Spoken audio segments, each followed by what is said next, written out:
Ano nga ba ang computer system? A computer system is a complex network of interconnected components that work together to process information. Each component plays a crucial role in the overall operation of the system. Ibig sabihin, ang isang computer system ay isang komplikadong network ng magkakonektang mga bahagi na nagtutulungan upang iproseso ang impormasyon. Bawat bahagi ay may mahalagang papel sa kabuuan ng operasyon ng sistema. At ito ang mga functions of each components ng isang computer system. Number 1. This part is called a monitor. Output devices. A display that shows the output of the computer. Ang monitor ay pangunahing output device ng isang computer. Ito ang visual na representasyon ng impormasyon na ipinapadala ng computer tulad ng mga teksto, larawan at video. Ang monitor ay nagpapakita ng lahat ng bagay na ginagawa mo sa computer. Number 2. This part is called a mouse. Input devices. It is a pointing device used to control the cursor on the screen. Ito ay ginagamit upang kontrolin ang cursor sa screen. Nagbibigay daan ito sa iyo na i-click ang mga icon, mag-scroll sa mga pahina at mag-navigate sa iba't iba pang mga bahagi ng screen. Number 3. This part is called a keyboard, a device for entering text and commands. Ang keyboard ay isang input device na ginagamit para magpasok ng teksto, mga numero at mga simbolo sa computer. Ito ay parang isang makinibya na may mga button para sa bawat titik, numero at simbolo. 4.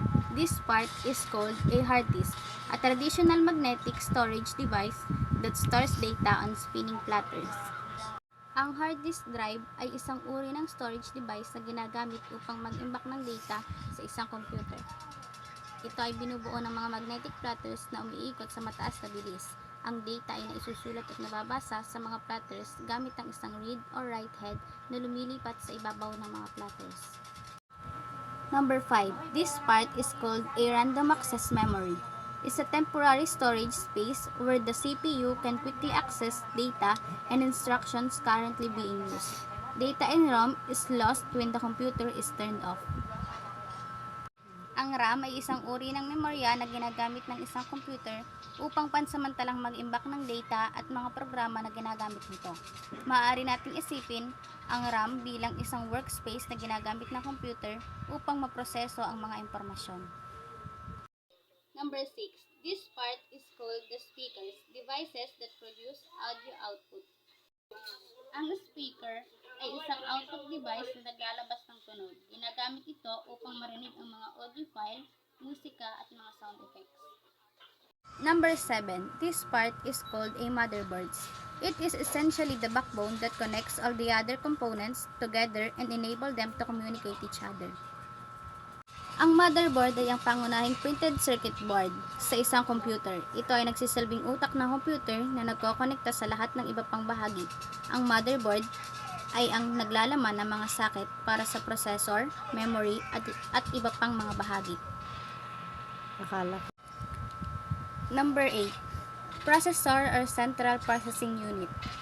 May two types of CPU, Intel, AMD. Brain of a computer, performs of all data, processing operations, it controls the operation of all the computer parts. Ito ang bahagi na nagpapatupad ng mga tagubilin ng isang programa, nagpaproseso ng data, at nagkokontrol sa iba pang mga bahagi ng computer. Number 9. DVD-ROM. Ito ay device na nagtatransfer ng data or files na nagmumula sa isang computer papunta sa isang DVD or CD disk. Number 10.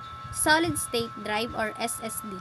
Data storage device several times faster than hard disk drive. Ang data storage device na maraming beses na mas mabilis kaysa sa hard disk drive ay tinatawag na Solid State Drive or SSD. Ang SSD ay isang uri ng storage device na walang moving parts at gumagamit ng flash memory upang mag-imbak ng data. Ito ay mas mabilis kaysa sa traditional na hard disk drive dahil sa kawalan ng moving parts na nagre-resulta sa mas mabilis na pag-access at pag-transfer ng data.